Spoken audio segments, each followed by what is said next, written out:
it used to be woods out here. It's 4-lane. I mean, when I worked at DSS. Is that your Lake Murray? Yes, yes. Lake Murray's half of Lexington County is around Lake Murray. But when I worked at DSS, there were 3 restaurants in the town of Lexington. Wow. There are probably over 300 in the town limits now. Wow, isn't that amazing? I mean, that's how it's just Amazing.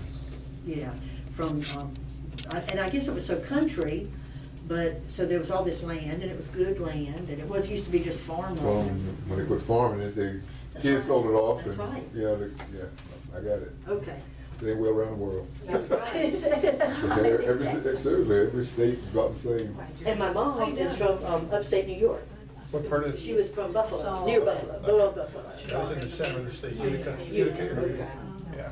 Well, this is kind of like I said, they came down, they interviewed us, they interviewed our solicitor, our past solicitor, not our current solicitor. Let's move this Lysol. We just Okay. we don't necessarily need to. I think that would go good in the movie. I mean, why not, right? Disinfectant. Well, this might be a blast from the past for you because you probably. You've seen this. Oh, yeah. You come to the training. Yeah, she is. All right, are we ready? That's receiving a lot of attention. It You sure helps can, keep Mike? kids from becoming career criminals by making them take responsibility for their crimes. And they get their records wiped clean in the process. Tonight on Carolina Agenda, we see how some kids are Should I turn the lights off or y'all okay? Okay. Okay. I mean, being arrested, it's the worst feeling. That's the worst feeling I've ever had. You know, you feel like low scum. You feel like an idiot. We're concealing his identity because he's still a kid, still young enough to turn his life around after being convicted of shoplifting. And now he's wiping away his criminal record by doing community service at a fire station in Irmo, South Carolina. It's all part of a program headquartered in the Youth Services Building in Lexington. Kathryn Barton directs an arbitration program. Kids agree to do community work and to write apologies like this. I hope that you can all find in your hearts to forgive me and accept my apology. Some use sculpture as a form of apology, or draw posters, like this one of a child making a prank phone call. This child didn't know that the victim was going through a terrible divorce, was very scared of these phone calls, and the child felt really bad, and she didn't. She ended up crying. Kids who commit these crimes used to end up in court, but now they meet with a volunteer There you are. arbitrator, their parents, sometimes their victim, and with police. The arbitrator works out a sentence. Very intense, but then the arbitrators make sure by the end of the hearing that this child knows they made a bad mistake, but they're not a bad kid. 90% of the kids in this program don't commit other crimes. And the program also helps unclog the family court system. 43% of the cases that used to end up in court are now handled through Now that's arbitration. like 56%. Judges in the family court area can now concentrate on the real violent repeat offenders. And let me tell you, I am alarmed at the number of violent crimes that juveniles are committing in South Carolina. Solicitor Donald Myers says the program doesn't allow excuses. You must be responsible for your acts. And that's a big thing because they always blame somebody else. And kids like these girls learn that crime hurts. I don't want to hurt people I hurt. I don't want to have to do what I did. It's not worth it. All these kids also took a tour of prison, a trip that left lasting impressions. We met these guys where little things like what I did led up to bigger things, and they ended up in prison for like 20 years. You know, so that scares me. And as Darryl finishes his sentence, he says he appreciates his freedom Listen now. what he says. And he doesn't plan to get back into trouble. I'm not gonna ever get in trouble again, man. I don't want to. I can't say I won't, but I don't want to. I can't say I won't, but I want to. But I want to. Like this program, and the volunteers who act as arbitrators are not paid, but Not the program is Oh, did we forget to mention that? South Carolina. Y'all don't run. Already York County is considering See, it. already York Great, County we is did the second considered. chance, huh? Oh. Now, Chance for $1 million last night. this was at the end of this report, and I had to show I it. defy anybody said they didn't talk It's about great. the shot we had at 11 o'clock last night. Anybody? We all talked about it. Holy smoke, $1 million shot in Chicago last night. His name is Don Calhoun, an office supply salesman from Bloomington, Illinois. Had to hit this shot for $1 million. $1 million bucks. Are you kidding He me? got it. I just couldn't cut it off. You couldn't have that. You had to do that. Say stuff. Okay, that is hilarious. Now the next video, it goes Oh, on. it goes Yes, on, sir. okay. Is we interviewed some arbitrators. It's a little bit loud, but DJJ helped us do this report, and we have a little bit more statistics. And The person that used to be over all of our contracts for the state, Jenny Barr, is in this one. She talks a little bit about the program, but the statistics are even better because this is even like 10 years old. So they're even like over half the cases now go through arbitration. The solicitors don't want to take these cases to the court because they work so well in arbitration. We don't see these kids anymore. And some of these are actually hearings. It's very, you're always going to be at the head of the table though. Do remember that. You're always at the head of the table. It straightens up. It has a little tracking problem at the beginning. Was this on An old VHS? Yeah, probably. No, that's a little bit better. Here we go. And there's doing some Habitat for Humanity work, and we have a lot of community service sites we use. My name is Jenny Barr. I'm the Restorative Justice Coordinator for the South Carolina Department of Juvenile Justice. Community Juvenile Arbitration is a highly successful diversion program for first-time nonviolent criminal offenders. The program models restorative justice practices. It is a collaborative effort between the South Carolina Department of Juvenile Justice, prosecutors, law enforcement, and community volunteers across South Carolina. The program has three main goals. The first is to hold young people accountable for their actions. The second is to work to satisfy victims of crime. And the third is to make communities safer. The Juvenile Arbitration Program utilizes community volunteers to handle cases of juvenile first-time nonviolent offenders. The arbitrators are trained in the processes of mediation and arbitration. These volunteers then actually conduct an arbitration hearing between the juvenile offender, his or her parent, the victim, and the law enforcement officer. During the arbitration hearing, the arbitrator solicits information from all the parties to determine a most appropriate sanction for each individual juvenile. Each juvenile is different, each case is different, and each victim's needs are different. So each of the sanctions are tailor-made for that individual youngster.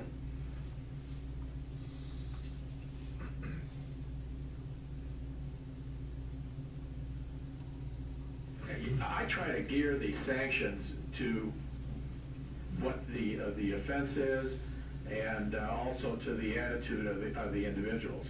I have had them do research papers. I've had them read books, community service, and also depending on their age and the type of violation, maybe a tour through Department of Juvenile Justice and that type of thing. Recently, an arbitrator asked me, he said, Officer Hall, what kind of sanctions do you want to see the subject get? And I was floored because I had no idea he was going to ask me that question. And I knew this kid, and I knew his family, and I knew that he had just started taking guitar lessons, but he quit because he said it was too hard. So the arbitration program was at least a 90-day program. And I said, I'd like to see this young person continue with guitar lessons. They were free, they were at the school, and I provided transportation after the guitar lessons. So I thought that was a good thing, and the parents thought that was a good thing. And the arbitrator made that happen by asking me my input and what I thought.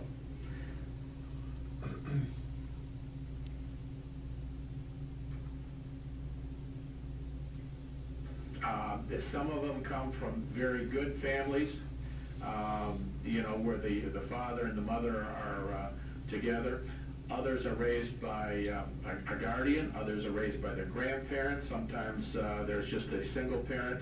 So I think, and they all come in with some kind of with an attitude situation. Some of the parents have already done plenty to make sure their child does not reoffend again, but others have, you know, just don't have a clue what it's all about.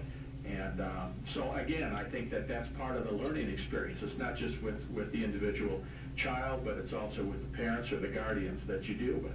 There's a poster, I think a lot of teachers have seen this, talks about crayons and how crayons come in different shapes, different sizes, different colors. Some are sharp, some are dull, some are used, some are new, but they all have to do the same thing, and that's live in the box. That's pretty much how our world is. We all have to live in this world and get along and accept differences. I see so many of the young people whose dream is nothing. You know, they live for the day, they're not worried about tomorrow. But we try to instill that you can have dreams and make them come true.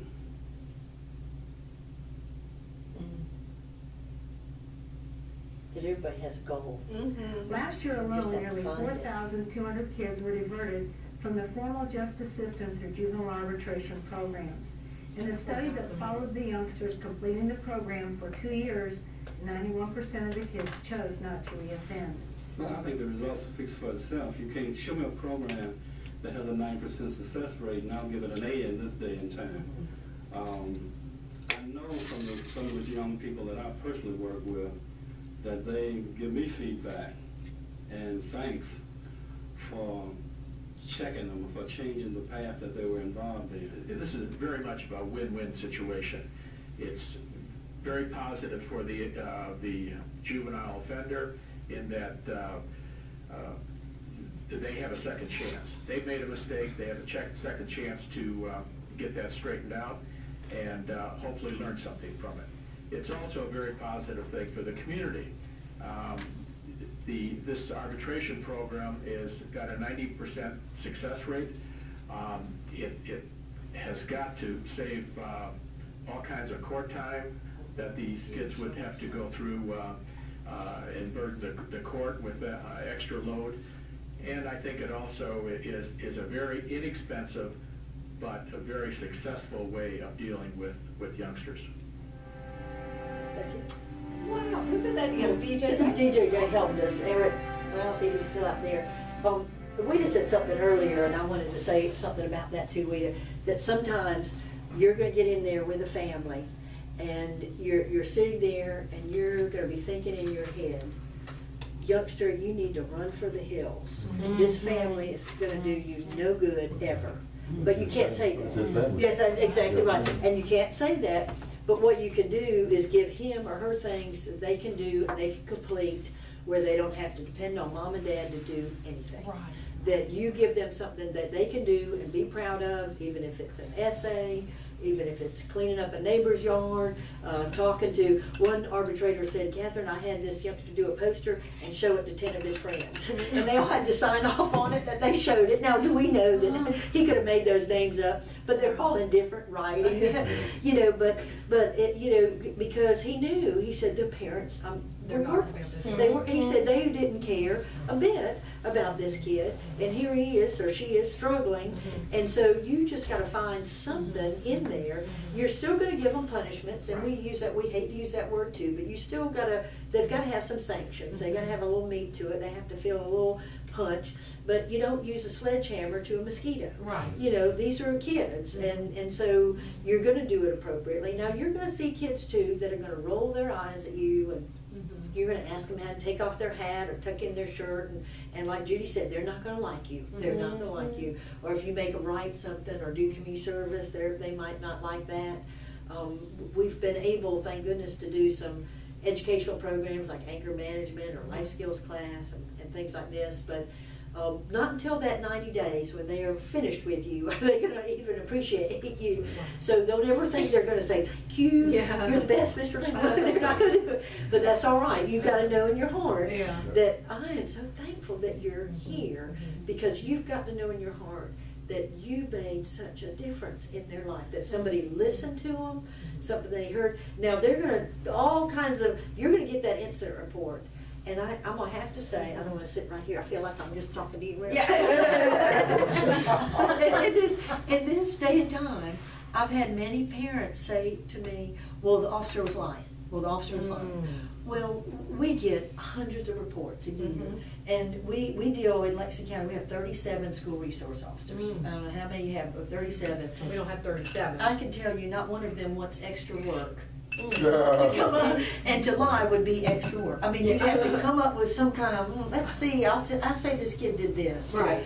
I've had so many cases recently, and it's sad because you want to believe your youngster, you want to believe your child, but now they have videos everywhere. Everywhere, schools especially. Yeah, and I've had about 5 cases recently where the parents just, my child did not do that, they did not do that, they've called the office before the hearing and all that. We don't get into the hearing, we just say go to the hearing, we let y'all have at it. We don't want to get any biased or anything. Them thinking, and we don't want them to say, well, the solicitor said this or this. So we just say, go to the hearing. Found out at the hearing, you'll find out how it is. And then all of a sudden, the youngster will tell you the truth when you just look at them and say, tell me what happened that day.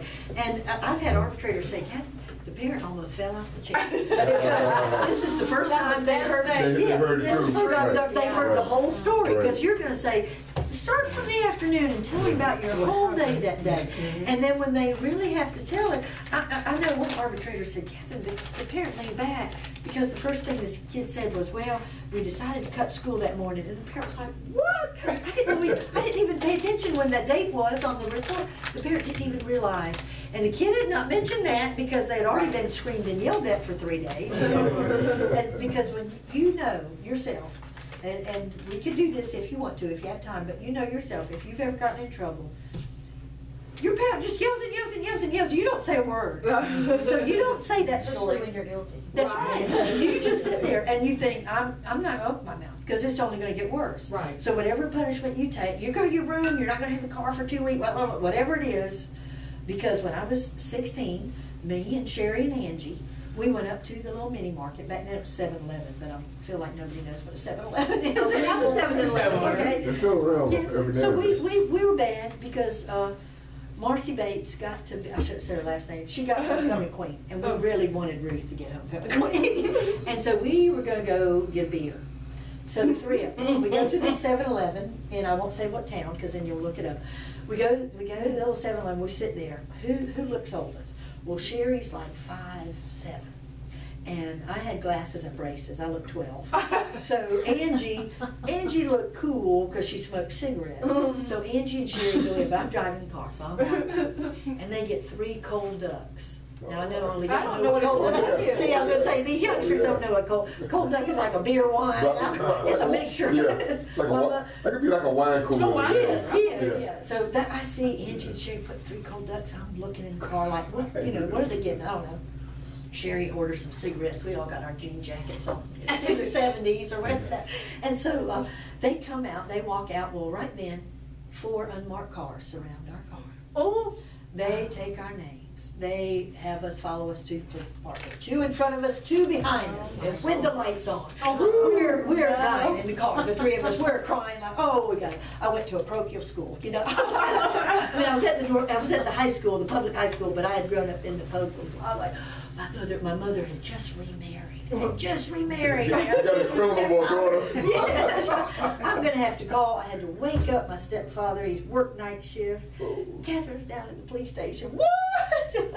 But so then Angie had to call her mom, Sherry's, and again, we couldn't get in touch with Sherry's parents, but that's why we were all friends. My parents were divorced. My dad was alcoholic. You know, there's always something in there. And so the 3 of us were. Now Angie had 2 parents. They were married. I mean, I don't know but we were all a little gang here.